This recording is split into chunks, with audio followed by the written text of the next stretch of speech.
అందరికీ నమస్కారం. అందరూ ఎలా ఉన్నారు? నేనైతే చాలా బాగున్నానండి. మీరందరూ కూడా ఆరోగ్యంగా ఆనందంగా ఉండాలని మనస్ఫూర్తిగా కోరుకుంటున్నాను.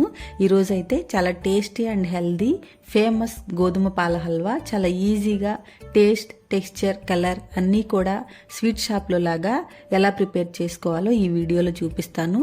మీరు నేను చూపించిన విధంగా ఒకసారి ట్రై చేయండి. ఈ హల్వాకి ఫ్యాన్ అయిపోతారు. మరి వైజాగ్లో ఫేమస్ అయిన మాడుగుల హల్వాని కూడా ఇదే ప్రాసెస్లో ప్రిపేర్ చేస్తారు.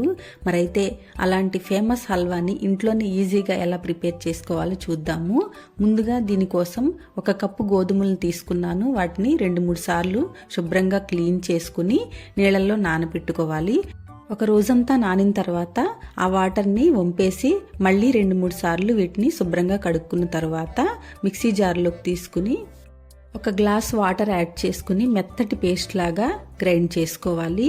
ఇలా గ్రైండ్ చేసుకున్న ఈ మెత్తటి పేస్ట్ని ఒక పల్చని కాటన్ క్లాత్ తీసుకుని దాంట్లో స్ట్రెయిన్ చేసుకోవాలి.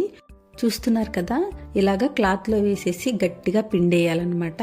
ఇలా పిండేసిన తర్వాత కూడా దీంట్లో ఇంకా పాలుంటాయండి. మరొకసారి దాన్ని మిక్సీ జార్లోకి తీసుకుని కాస్త వాటర్ యాడ్ చేసుకుని మళ్ళీ అలాగే పాలనన్నిటిని స్ట్రెయిన్ చేసుకోవాలి. చూస్తున్నారు కదా, దీంట్లో ఇంకే విధమైన ఎక్స్ట్రాక్ట్ ఉండదన్నమాట. దీన్ని పడేయటమే. ఇప్పుడు పాలని ఒక బౌల్లోకి తీసుకుని ఒక అరగంట పాటు పక్కన పెట్టేసుకోవాలి. అరగంట పక్కన పెట్టేసుకుంటే పైకి వాటర్ ఇలా సెపరేట్ అవుతాయి. సెపరేట్ అయిన వాటర్ని వంపేసి మిగిలిన చిక్కటి గోధుమ పాలని హల్వా కోసం పక్కన పెట్టేసుకుందాం.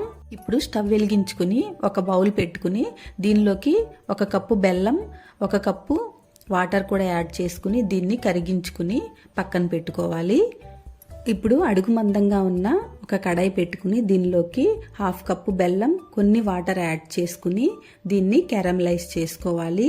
1 కప్పు గోధుమలకి 1.5 కప్పు బెల్లం పర్ఫెక్ట్గా సరిపోతుందండి. తీపి ఇంకా ఎక్కువ కావాలనుకునే వాళ్ళు ఇంకో 1/2 కప్పు యాడ్ చేసుకుంటే సరిపోతుంది. ఇదైతే పర్ఫెక్ట్గా సరిపోతుంది. బెల్లం క్యారమలైజ్ అయిన తర్వాత మనం కరిగించి పెట్టుకున్న సిరప్ని దీనిలోకి స్ట్రెయిన్ చేసేసుకోవాలి. 2-3 నిమిషాలు బాగా మరిగిన తర్వాత ఇలా తీగపాకం రావాలి. చూస్తున్నారు కదా, ఇలాగా చేత్తో 2 వేళ్ల మధ్య తీగ అలా కన్సిస్టెన్సీ ఉండిపోవాలన్నమాట.